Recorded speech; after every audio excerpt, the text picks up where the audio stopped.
Hey everyone, so today I'm going to be making some French doors.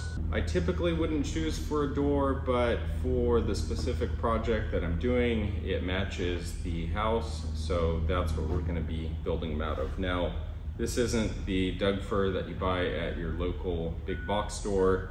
This is the straight grained Doug fir that I got at the hardwood lumber store. So let's start.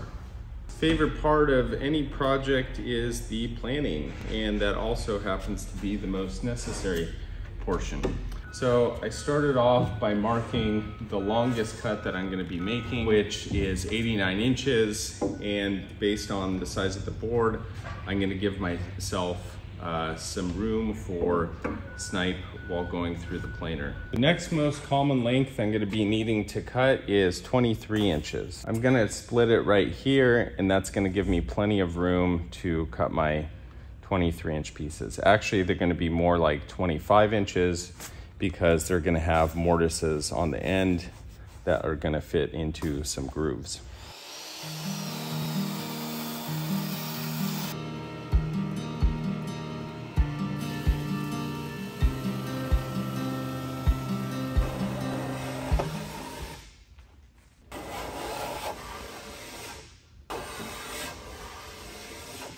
So this board isn't wide enough to give me the two pieces that I need for the door. So what I'm gonna do is I'm gonna joint this edge, take up another board that I have, and glue up about 1 inch to 1/2 inch. And that's gonna give me enough width to give me both sides of the door on both boards.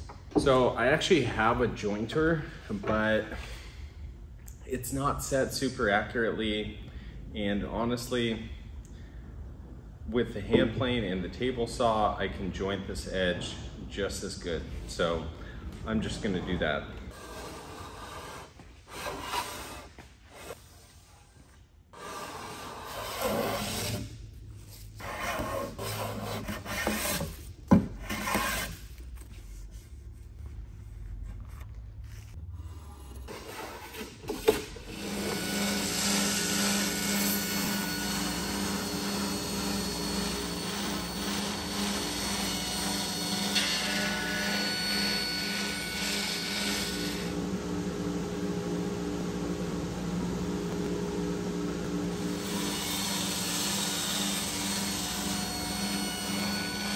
So I have all the pieces milled and jointed on one side. For these longer pieces, these are actually going to be ripped in half, and they're not currently wide enough. There's about 6 inches, a little bit less, plus minus the kerf once I rip him down. So what I'm going to do is I'm going to take a piece of unmilled stock, rip down about 1.5 inches, and glue it on here to make these two a little bit thicker. So the reason I'm gonna glue it without milling that initial piece is I wanna leave excess on both sides.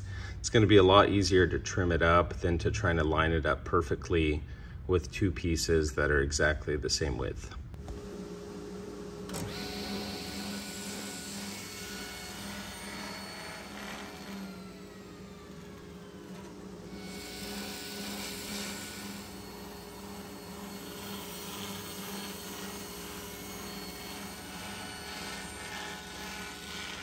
Now this piece is slightly wider than this one, and now I'm gonna glue these up and trim off the excess.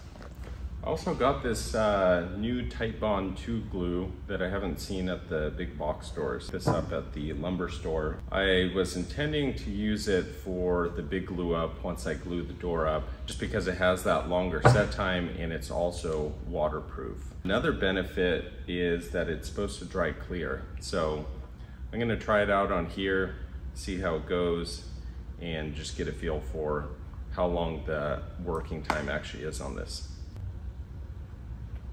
And first impressions is it's really, really thin, a lot thinner than the regular Titebond 2 glue.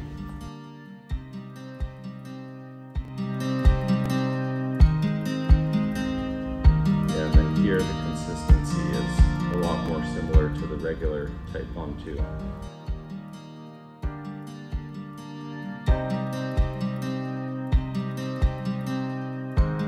I'll start by clamping it at each end and then get the center lined up.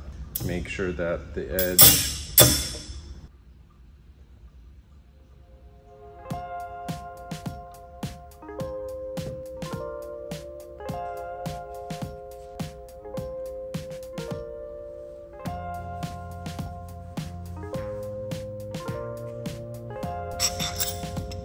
you can see there the middle edge is just a hair out of line, so I'll take a clamp and make sure that I have some overhang there as well. And it seems like, as with any glue up, you can never have enough clamps. I used an old bike tire over here, which works great. I actually wish I had another one. I'll let this dry. So as I wait for that to dry, I'm gonna go ahead and start on prepping the rails. I'm gonna get those cut to size. Those also need to be glued up. Again, I'm dealing with 6-inch wide stock, and those rails need to be 8 inches wide, 23 long, actually about 25, because I'm gonna be putting tenons on the ends of those. So I'm gonna go ahead and get started with those.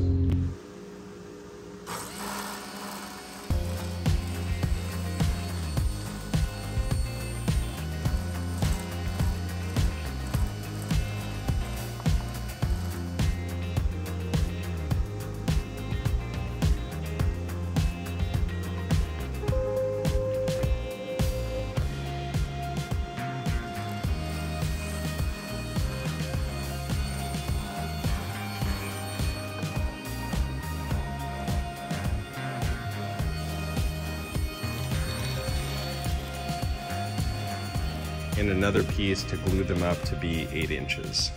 So right now these are just under 6, so I'm going to need a little more than 2 inches per piece.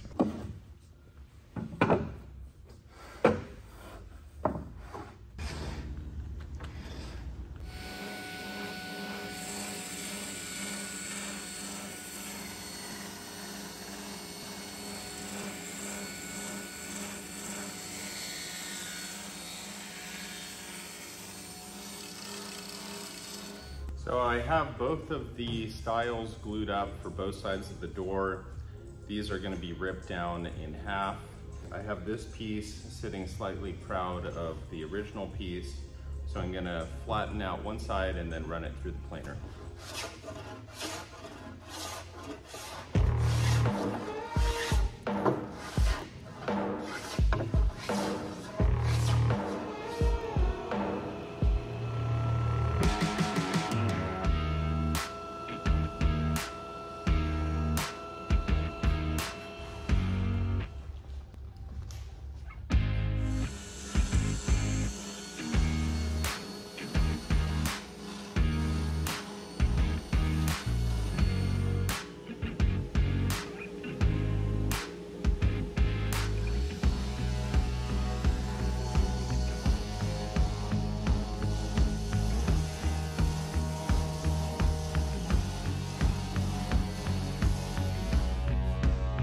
So especially when I'm dealing with bigger pieces of stock and I'm trying to cut everything down to a really precise size, what I'll do is I'll make an initial pass. Let's say I'm going to cut something to 3 3/4. I'll cut it to 3 inches, and then I'll do a final pass just to make sure that that last cut is really clean.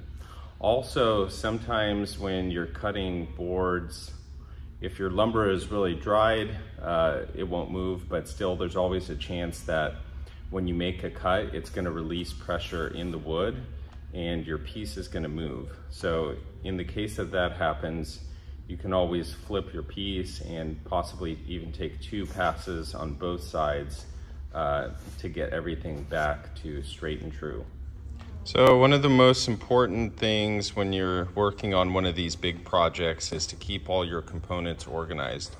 So here I have my SketchUp file, and I literally just called them what they were called when I exported all the cut sizes. So here I have my D components, my C components.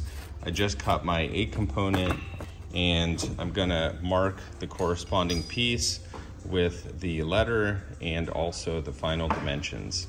So this keeps everything nice and organized, and I don't get confused with a bunch of parts and wonder what something is for. Next, I'm going to cross-cut some of the pieces to glue up the panels, which are going to be 15 inches by 11 inches. So I'll do that with the cross-cut sled.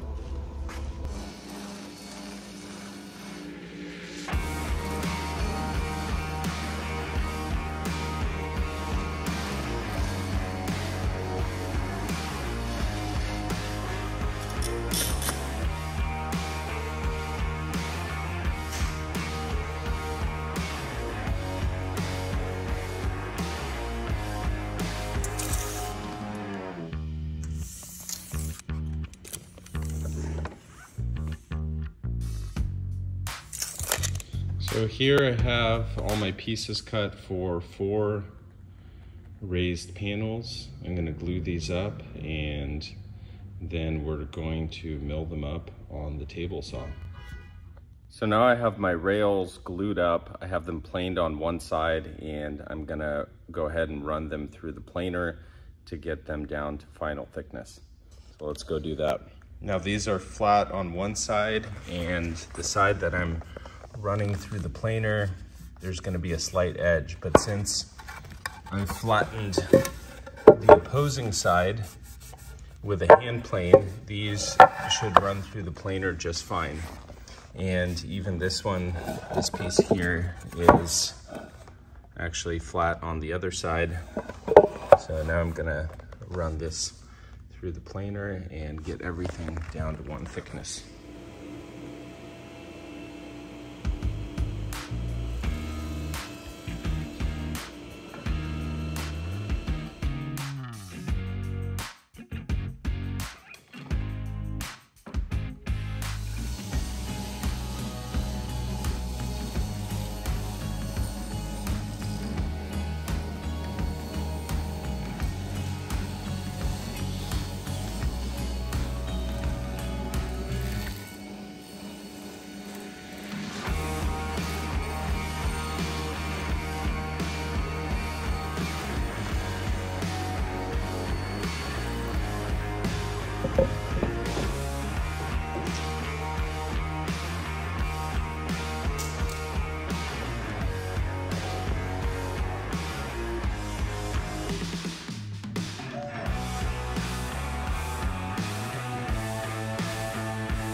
Okay, if you made it this far, I congratulate you.